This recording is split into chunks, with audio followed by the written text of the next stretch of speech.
Mhlawumbe ezinye izinto kufanele sikhulume kusenesikhathi ukuze sigweme ezinye izinto leso sikhathi singakafiki. Lenkulumo ngiyibhekise ku Secretary of the Province of KwaZulu-Natal uComrade uBheki Mtolo as well as uPresident wamabhinqa uMagcingwane.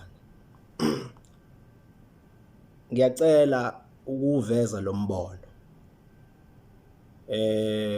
Ngicela ekukhulumeni kweni manisuke nikhuluma la nisuke nikhuluma khona. Ningayishadisi inkolo yobuNazaretha nepolitiki. Ngicela ukwaphinda lamagama. Ngicela iANC ingashadiswa nenkolo yobuNazaretha. Siyazi ukuthi njengamanje iqembu elibusakho since 94. Kodwa sicela lingashadiswa nenkolo. Kube khona izinto ezishiwoyo ezingesili iqiniso. Kuthiwa ihlabelelo esiyisebenzisakho za edithwa uFirst Black President kaKhongolose noma uPresident kaKhongolose oqala uJohn Langalibalele Dube. Ayikho into enjalo. John Dube he wrote a biography kababa mkhulu, the founder of the Nazareth Baptist Church. He never edited, he never did a collection yehlabelelo. Inkosi la ngenza lokho uShembe. Manje kungahlanganiswa osopolitiki nenkolo yobuNazaretha. Cha. Msana ukuyenza leyo nto. Campaign ngezinye izinto kodwa ningayitholi senisho into ezingekho informed of reality and facts. Athi umuntu ubani wenza into enjalo. uPresident wamabhinqa izolo uthe khuluma uzwakala esethi abelungu babefungile abantu abamhlophe ukuthi siyoke sibone ukuthi yobani khona into eyoqalwa abantu abamnyama iqedwe 10 years.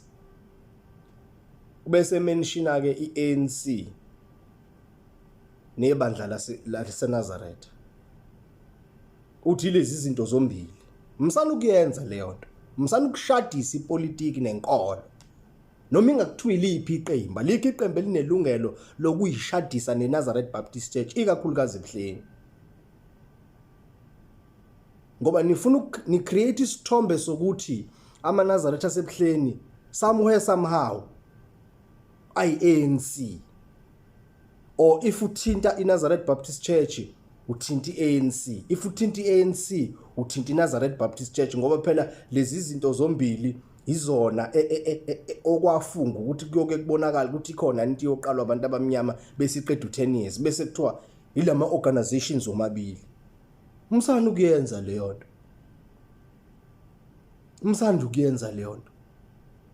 iANC nayibe iANC inkolo. Ngeke uzwe thina masikhuluma somewhere somehow makukhona izinto ezenzekalayo ezi-development kwi-society ezenziwa u-ANC for instance, bese sithi thina hey ithini esenza ukuthi ayikho into enjalo. Ayingashadiswa lento. Those are my submissions with due respect. With due respect. Mabe politiki abantu abapolitiki, it is their right to do so. It is within their freedom of speech. However, akungenziwa isithombe kwi-society sokuthi iNazareth Baptist Church esebuhleni Khongolose ayikho into enjalo. Those statements are aiming at politicizing inkolo. And as the church, we are anti-political as the church. If there are individuals or members of the church who support the ANC, they do so in their own rights, not on behalf of the mandate of the church. Therefore, it is incorrect ukuthi kube khona ama utterances which are uttered to say inkolo nepolitiki somewhere somehow kushadiwa akushadiwe bakithi msana ukuyenza lento kanjena yekeni le yonto. Those are my submissions with due respect. Thank you very much.